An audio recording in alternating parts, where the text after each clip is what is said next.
vecteur vitesse instantanée.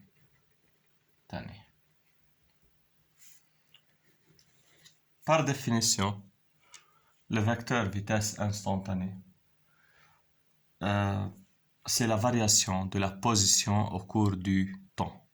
C'est-à-dire, lorsqu'on parle d'une variation au cours du temps, on peut utiliser ce qu'on appelle, ou bien une technique mathématique, ce qu'on appelle la dérivée.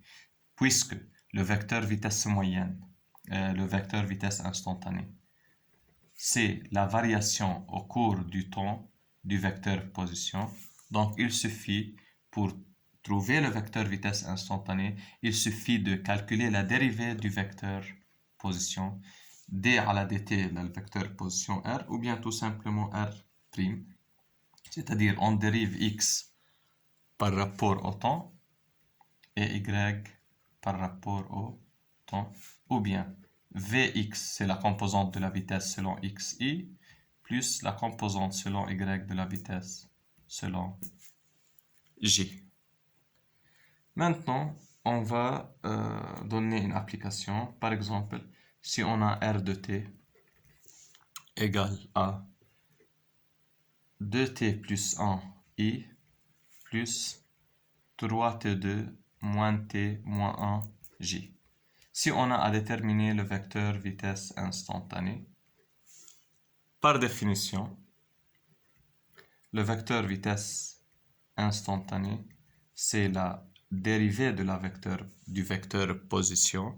Donc, on dérive x, puis on dérive y. La dérivée de x nous donne 2. 1, c'est une constante, donc la dérivée d'une constante égale à 0. 2i plus 3t2 nous donne 6t, moins t nous donne moins 1, où le moins 1 c'est une constante, c'est-à-dire 0j. Finalement, le vecteur vitesse instantanée alors égale à 2i plus 6t moins 1j.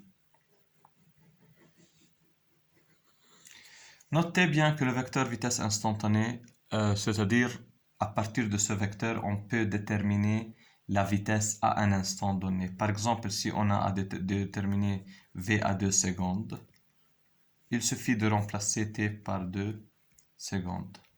Donc 2i plus 6 fois 2, 12, moins 1, plus 11j. Et si on a à déterminer la valeur de la vitesse instantanée à 2 secondes, il suffit de calculer la norme de ce vecteur, les radicale 2 au carré, plus 11 au carré, etc. en mètres par seconde. Donc, la vecteur ou bien la vitesse instantanée nous permet de déterminer ou bien le vecteur vitesse à un instant donné et ensuite de déterminer la valeur de la vitesse à cet instant précise.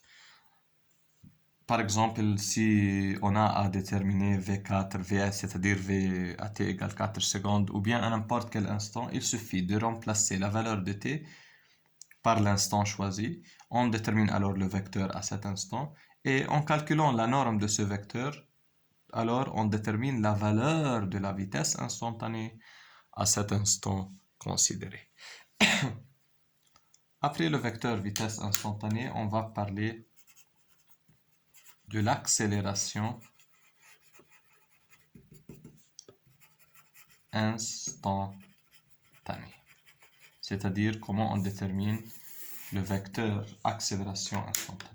Par définition, l'accélération instantanée, c'est la variation de la vitesse instantanée au cours du temps.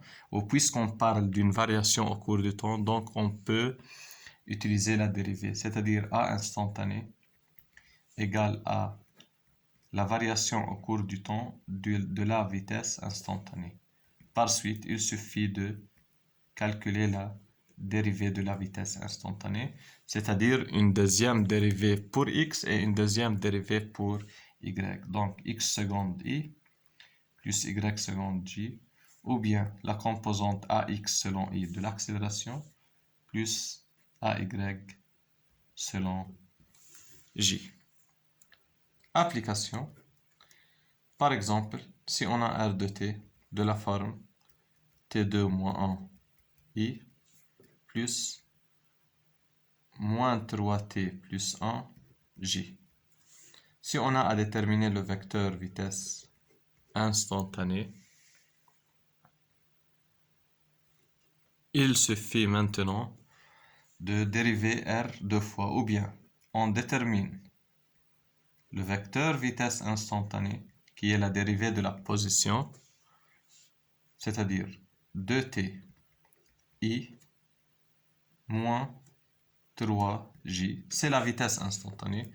Une deuxième dérivée, A instantanée égale à V instantané prime. 2t sera 2i moins 0j, puisqu'il s'agit d'une constante. Alors la instantanée tout simplement s'écrit à 2i. Si on a à déterminer aussi la norme de l'accélération instantanée, comme on détermine la norme de n'importe quel vecteur radical, la 2 au carré plus 0 au carré, c'est-à-dire égal à 2 mètres par seconde carré. Donc c'est le vecteur accélération instantanée.